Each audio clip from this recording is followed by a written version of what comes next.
How you doing, guys? Yesterday I was out here and I finally got all this tool zeroing thing all set up and working the way I think that it should work, except for a couple of little things like it keeps asking me to put the dust boot back on. I don't have one of those things, so I got to get rid of that line in the macro.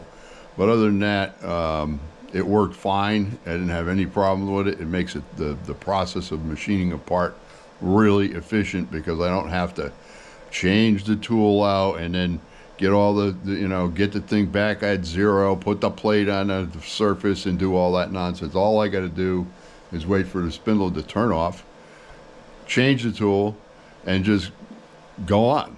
And if it wasn't for that silly dust boot thing, I wouldn't even have to do much on any of that. I just have to hit cycle started, come over here, touch off that plunger touch plate, and we'd be good to go. It'd just go over there and start cutting the damn piece again. So I'm going to show you how to do that. I was going to do this whole thing.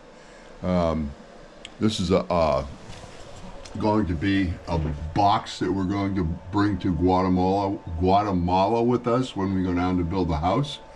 I've been coerced into going with my wife and the rest of the people from the church, so that's going to be coming up in another month.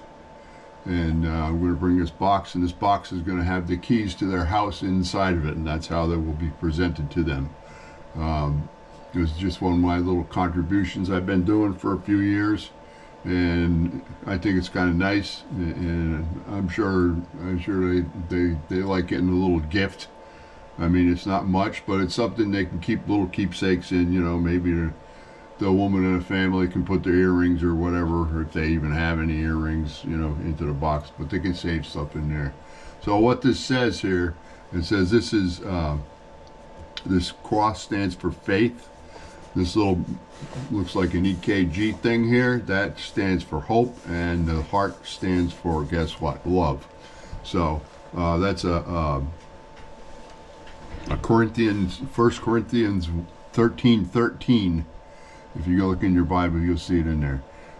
So without further yapping about this, I'm going to push the button and hopefully everything is going to go fine. So let me get this camera in place where people can see what's going on over there. I think, yeah, that looks all right. And I'm going to push the button. There goes the spindle.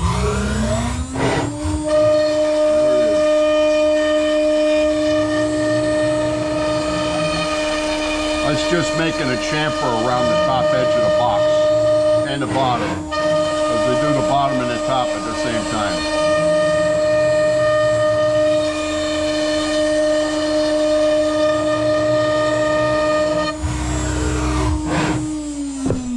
So that wasn't much of a show, but that's what it is. So now I got to change this out to a drill bit so I can drill do the next thing. So you can see that this is pretty easy to do. You notice my wrenches are massive. It's just what I have. It works. Let's see. That's not a drill bit. I need to get a drill bit out of the drawer here. Thought I had everything ready to go, but I guess I didn't. It doesn't make any difference. It don't matter that much. We're either gonna watch the video or not, and probably most people will get bored right at this point and turn it off, but whatever. If it's not meant for you, it's not meant for you, and it doesn't matter. So okay, we got that in there. Now what the machine, what the computer's telling me is to change to tool 3. I think that's tool 2, but it don't matter. And when I push the cycle start, make sure my little touch probe is still in the right place, because I haven't screwed that down yet. And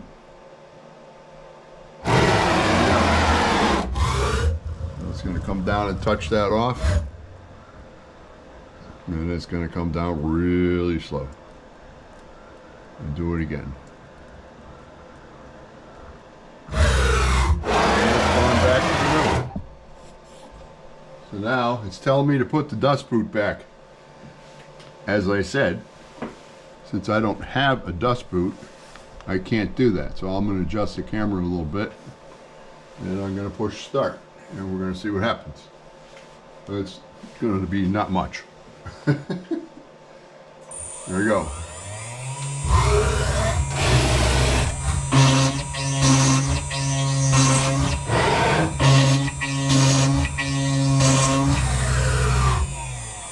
See? Told you. Wasn't much. So, the reason for them two holes is because this is a double-sided part. And now I have to take this up off the table. I have to tape it. And I have to put some dowels in those two holes and line them up with the holes that it just drilled into the spoil board. And this time I have to put tape on there because these boxes are going to get cut free. And even though this is going to be held down here and here, the boxes, if I don't tape underneath with super glue, they're going to be free to do whatever they want. And we don't want them going anywhere, because that usually makes a big mess, big gouge out of the side of the box. Ask me how I know. Anyways, I'm going to come right back and we're going to show you that. Okay, so we're back. I got my two holes. I used router bits with 1/4 inch shanks, put in them in holes, lined them up with the ones that I drilled in the top, and now we're going to re-zero the Z height, because I took the piece of wood off and I would like to do that. Make sure everything's clean. Put that right there. We're already at Z. Yeah, we're already at X and Y zero. So we should, hopefully, this works the way it's supposed to. Okay, now we got to that. Now it's telling me to change the tool number 1, which I've already done. And now I'm going to click the tool, or the 1, and I'm going to hit number 1 to use the touch plate, and then save that as the offset. So I've done that. Now I'm going to hit cycle start right after I jog this thing down a little bit, because that's a long way to travel at a slow speed. So, which is another thing I got to work on. I'm going to figure out how to drop that thing down closer to the part without me having to do it every time. And now I hit cycle start, and off we go. I think you can see that that's dropping down. It's going to touch off, and then it's going to go back down slowly. I used to put my hand near there to hold that plate so I'm sure it was flat on the board. I don't know if that's altogether necessary. Now we get this plate out of the way, and we're going to come back over here, hit cycle start, and now we're going to hit this plate over here. That was the fast one. Now we're going to go slow.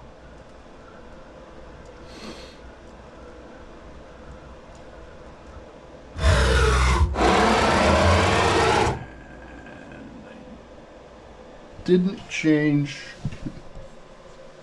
So interesting enough,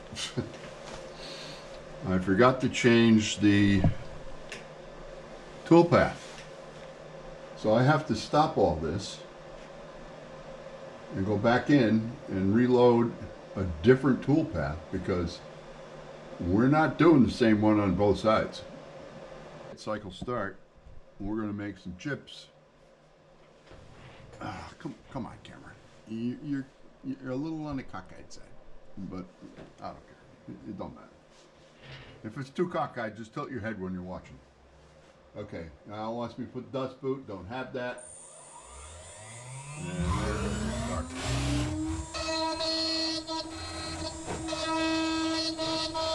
So what that's going to do is just going to clean out the inside of the box. This takes a few minutes, so I'll probably speed through it when I edit the video.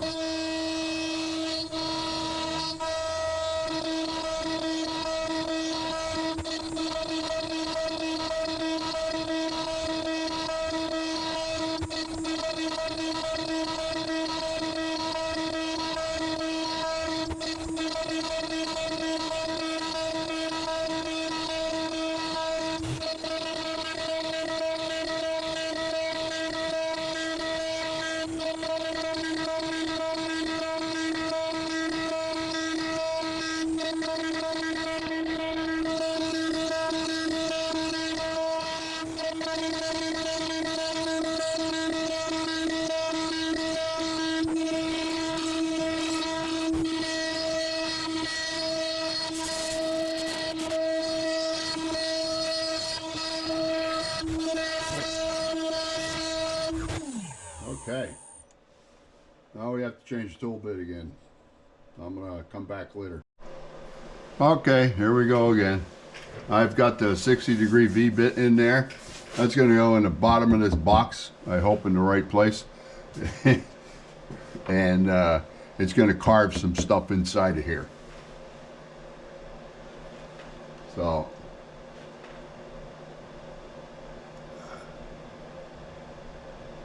it's gonna move over here and touch off my tool. Touch off tool. Here we go. Why? Oh, it's not gonna go.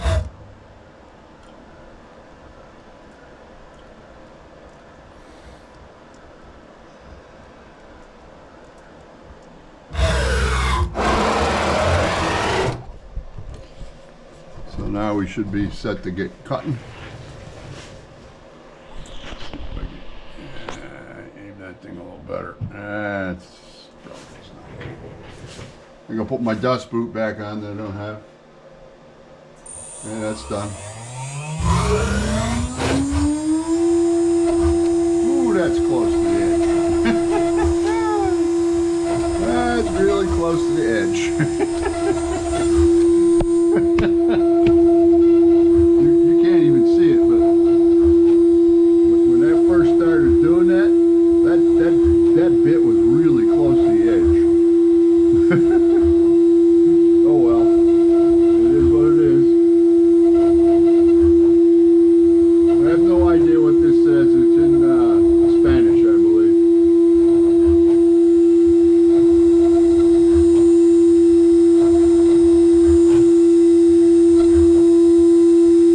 It's actually in the bottom of the box, I think. Maybe it's in the top. I think it's in the top. Yeah, it's in the top. It's a little added thing that somebody decided they wanted to do.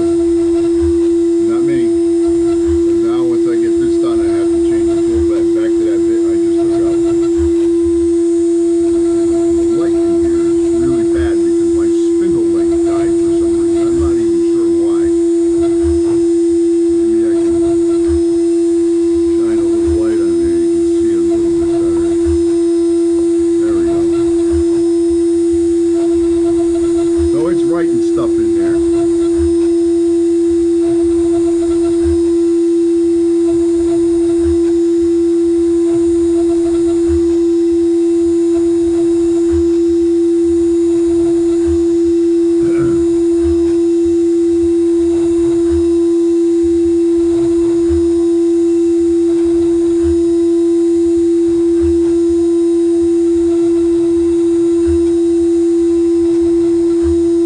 So the next step on this machine is to get rid of some of this plywood, especially the gantry there. The whole gantry's made of plywood. It's only one layer thick, and it's a little wobbly. It's not terribly bad, but you can see down there in the bottom of that, probably, I think you can probably see the little round marks where it changed directions. Every time it changes directions, it does that. The bit digs into the material a little bit. If you're cutting on brass or aluminum, it's even worse.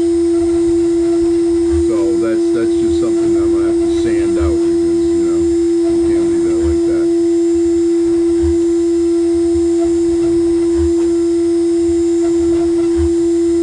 Well, I could. I couldn't leave it like that. The only nobody that knows about it is me. Oh yeah, this is a video. Sorry. I guess you would know too.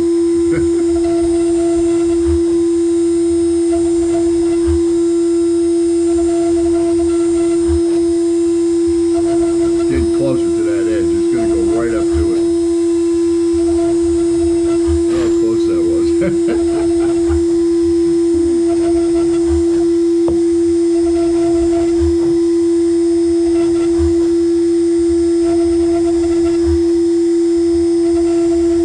It's called flashlight lighting. Seems to be working okay.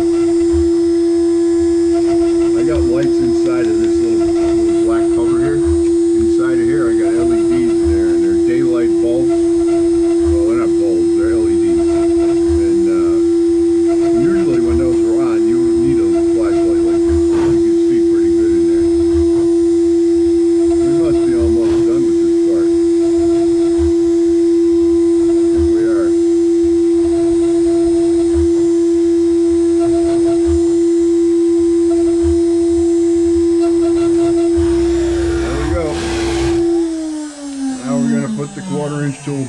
in the thing and zero it out, just like we did before. I'm gonna leave you on because I don't feel like monkeying around here. Set you up a little bit better. There we go. Let's get this tool bit out of here. So the screen is telling me to change to tool 4, which seems like a simple thing to do, I guess. At least it is now with this whole tool changing business. Now, if I had a tool changer, that'd be great, but I can't justify spending all that money for the required spindle and all the tool holders to do that, because this is just a hobby machine. We're not going to go crazy with that. So okay, after that, and I got the stupid strap on the thing hitting. There we go. There's one.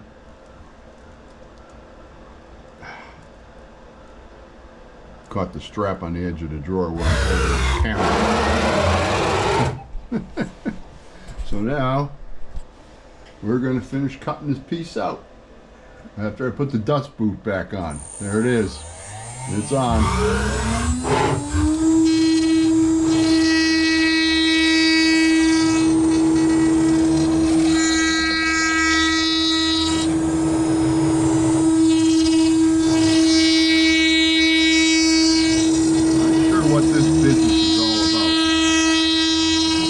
It's cutting that same spot that's already cut. Typically it doesn't do that. I'm going to have to check the G code. That seems like it's just going around and around.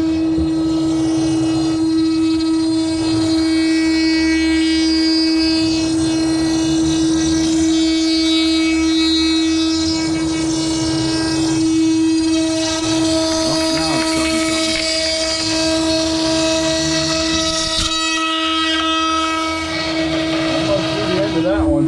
Yep. It went all the way through. Now it's going to cut this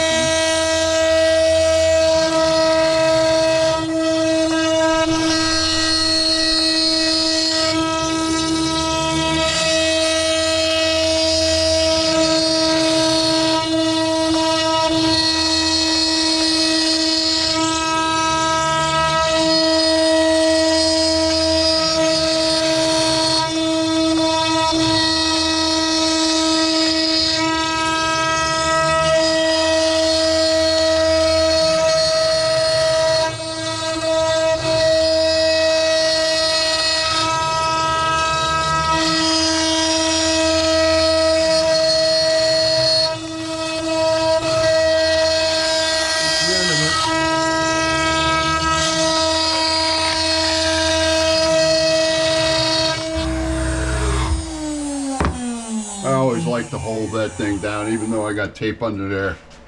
I don't use them, whatever they call them, nibs, knobs, whatever the hell they call them. I don't know what they call them. They're supposed to hold the part in place while you're cutting, and it keeps them from moving around at the end of the cut. I don't use them. I don't even remember what they call them, but I don't use them. I just get a big thing like that, keeps my fingers away from the machine. I just stick it right down in there, and that holds it just fine.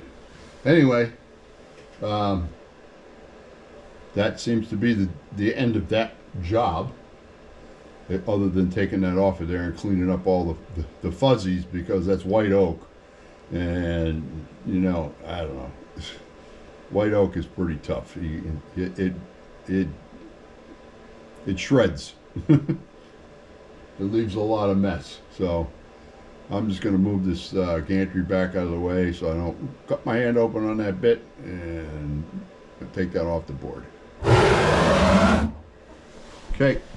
And then we'll look at it. We'll see what it looks like. Let's see. Give you a little tilt. So in order to get that off the board, I gotta have a phone call for some reason. Nope, not. Somebody decided they weren't gonna talk to me. In order to get that off the board, I use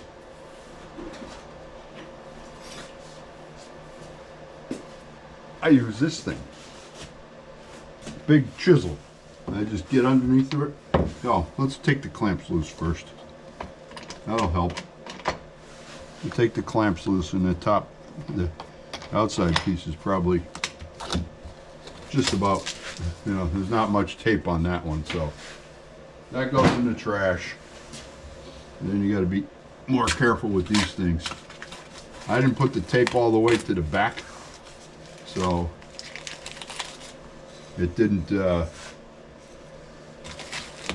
wasn't so hard to take it off. But this one's being a pain in the butt, so I'm gonna have to go underneath the tape and just pry it a little bit, and then it comes right off. And the tape comes right off. Sometimes if the super glue gets through the side of the tape, it leaves a mess on the back. So what I'm gonna do now is I'm gonna shut that motor off up there. And I'm gonna get my little chisel. That spot where that blue tape is going to be gone. And then I'm just gonna sit here, and you can see this is really fuzzy. I mean, maybe if I used a compression bit, it wouldn't do that, but I don't know. It's not a big deal. I just sand on it a little bit and it's done. So that's what I'm going to do now. So I'm going to sand on it, and then I'm going to see if it fits together. And I don't know if you want to watch me sanding this or not, and I don't know if you're gonna, because I'm probably going to edit it out. I just don't see any need to turn the camera off at this point. I mean, just leave it on. That's what they make video editors for. So, but if I do leave it in there, at least you got to be able to see it. I just want to show you that it doesn't take a whole lot of effort to get rid of all those little fuzzies. This is 220, in case you're wondering. I know some people get all kind of persnickety if they don't know exactly what's going on. So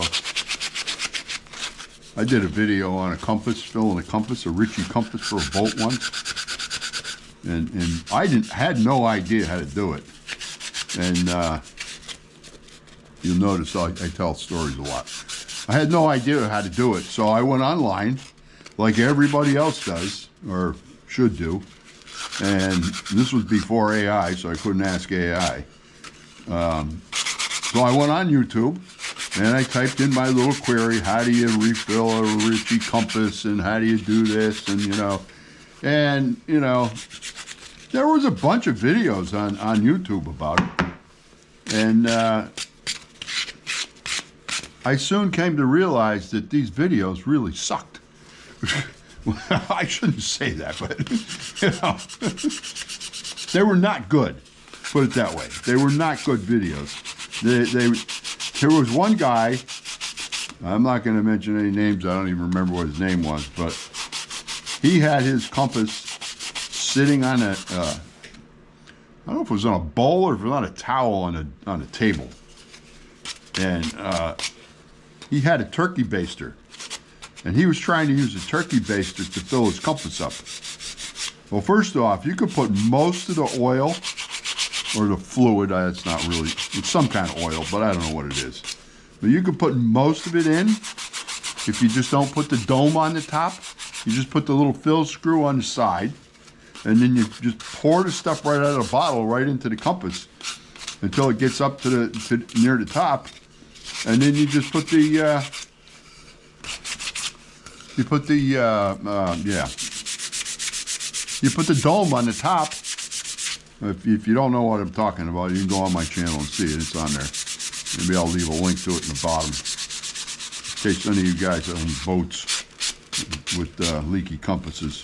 Anyways, the guy's trying to use a turkey baster, and he had like, I think the screw in the side of that thing is like maybe an 8 or a 1032 screw, and he was using a turkey baster. Now, anybody that's ever seen a turkey baster knows the end of those things is usually like a 1/4 of an inch, maybe slightly smaller, depending on the brand, but, you know, he was pouring that shit all over the place. He was making such a mess. It was like unbelievable.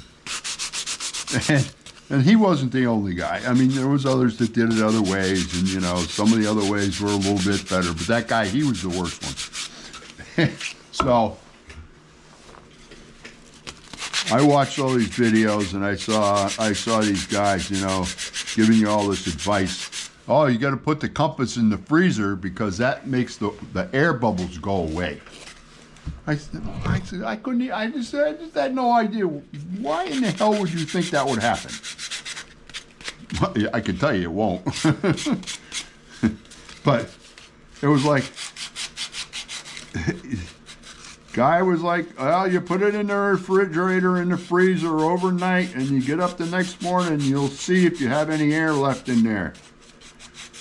It's like, yeah, well, if you leave it outside anywhere, I don't care. It don't have to be in the freezer. If there's an air bubble in there and you move that thing around enough, it's going to come to the top. And it's going to be sitting right at the top of that dome where you're looking at it all the time, reminding you of how lousy a job you did filling your compass. So what I did was I said, well, I got to get the stuff to fix it. So there's the bottom of a Ritchie compass. There's a rubber diaphragm. And the reason that's there is because, you know, when fluids heat up, they expand. And, you know, where's the compass? Out in the sun. Sometimes. Sometimes it's out in the cold. So you need something to, you know, allow that expansion and contraction of the fluid inside the compass. Otherwise, the thing would either, you know, probably leak somewhere or break the dome or something. It'd build up quite a bit of pressure because, you know, like when your water pipes freeze in your house, you say, oh, my water pipe froze in the house. Now, now I got to fix the pipe. Well, it's the same thing. If you had some sort of a place where that ice could go in your water pipe, you know, you didn't have to worry about it freezing so much. But anyway, getting back to the story, instead of doing all that stuff with the turkey baster and all the different various ways, I mean, people were taking straws and bending the end of the straw and sticking it in the hole. It's like, you'd be there for hours. So what I did was I went to the pharmacy. I got a dosing thermometer. I don't know if you know what those are. They're little syringes about this big. They only hold about, I don't even know how much they hold. They hold a little bit, you know.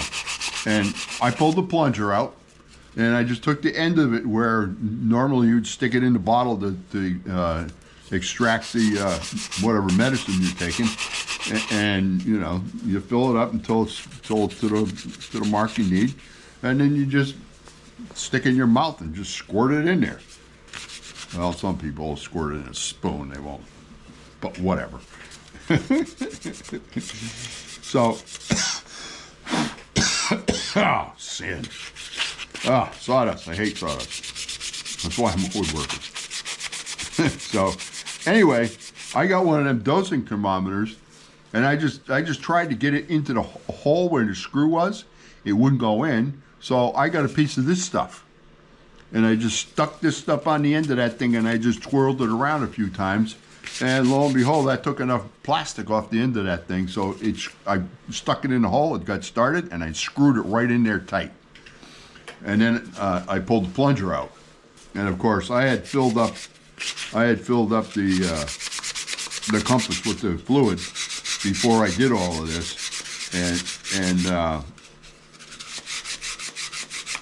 forgot to put the screw in, the fill screw, which was on the side, way at the top, but it's on the side, and I filled the compass right up to the top. And as I'm filling it, I'm saying, why is this stuff going on the table? Oh, you stupid idiot, you didn't put the damn screw in there. So I stopped, I put the screw in there, I filled it all the way up to the top, and then I put the dome on with the little O-ring, and I got that, I put that little syringe in the side, and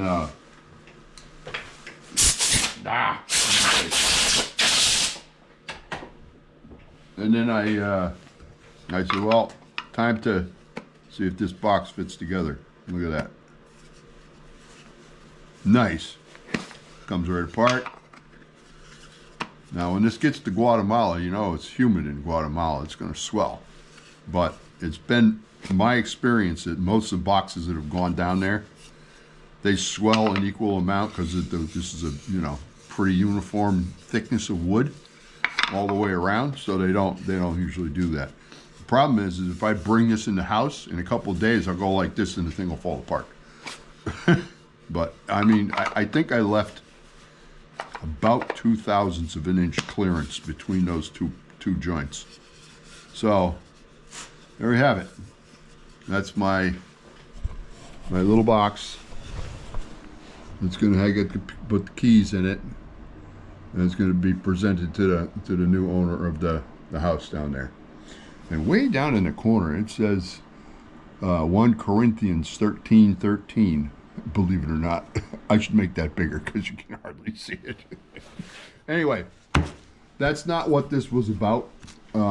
This was all about that thing right there and that thing right there. And if anybody's watching this and has this, they know exactly what this is.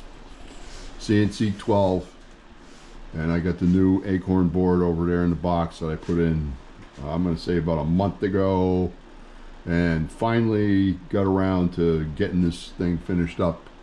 And I had a lot of trouble with the way that I was going to zero the tools out, because I wanted to put an automatic tool changer, but I couldn't justify it. So I ended up with this little guy right here, which the first time that I ran a tool over the top of this and it started going down, it didn't stop and pushed this little plunger right down inside. So now I got a phone call, so I'm gonna let you go. Bye. Who the hell wants me now?